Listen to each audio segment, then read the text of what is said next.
Hillary Clinton pushing back after mounting criticism for not firing a top campaign aide accused of sexual misconduct by a young woman on the staff.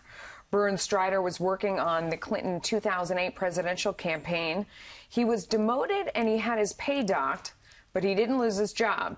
In a lengthy Facebook post released right before the State of the Union address last night, Mrs. Clinton did an about-face. I very much understand the question I'm being asked as to why I let an employee on my 2008 campaign keep his job despite his inappropriate workplace behavior. The short answer is this: if I had it to do again, I wouldn't. Hugo Gurdon is the editorial director of the Washington Examiner. Let me ask you first about the timing. What do you think about her putting out this long statement right before the State of the Union last night? Well, it was typically cynical. The truth is that both the content and the timing was cynical. It was a way of putting something out, and it looked like it was very expansive, it was very explanatory, and it was lengthy. But putting it out immediately before the president was about to make his State of the Union speech meant that it was a clear attempt to avoid having people looking at it closely. The truth is that Hillary Clinton's efforts it's far too late for her to give the impression of being candid and frank about things. Everything is calculated. You know, the toothpaste is already out of the tube. Yeah. She can't put it back, and every time she does, she makes a mess of it. Here's the part that really struck me, because it's a very long passage, but she says at this one part, I did this because I didn't think firing him was the best solution to the problem. He needed to be punished, change his behavior, and understand why his actions were wrong.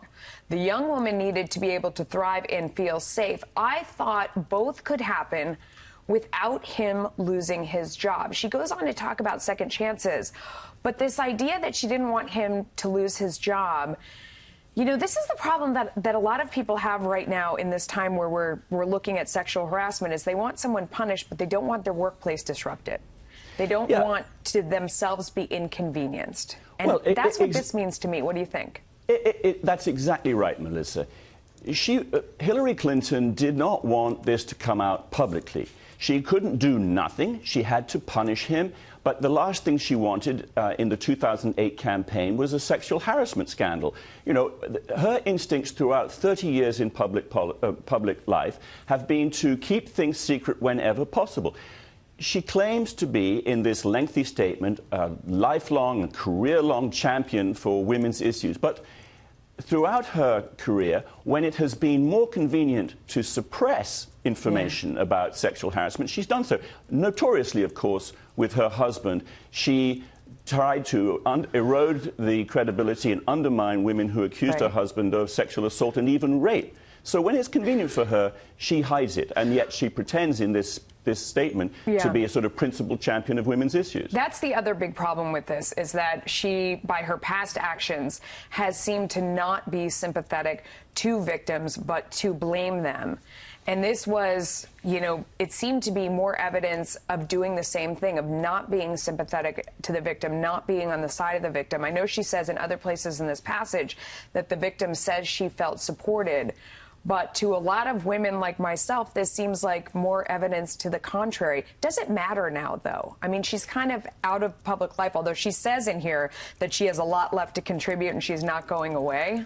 Well, you know, she clearly can't bear to be outside the public eye. She wants to be in the spotlight. She was at the Grammy Awards just the other night, and that was another example of her compromising her principles on sexual harassment and you know, women's issues. She read from the book Fire and Fury. That was a book in which Nikki Haley, America's ambassador to the United Nations, was implied to be having an affair with the president, of sleeping her way into the job that she had. There's no evidence for that in the book. You know, if Hillary Clinton were actually a principled opponent of sexual harassment, she would not have given credence to that book. Yeah. All right. Hugh Gurdon, thanks for joining us. We appreciate your time and analysis. Thanks very much for having me.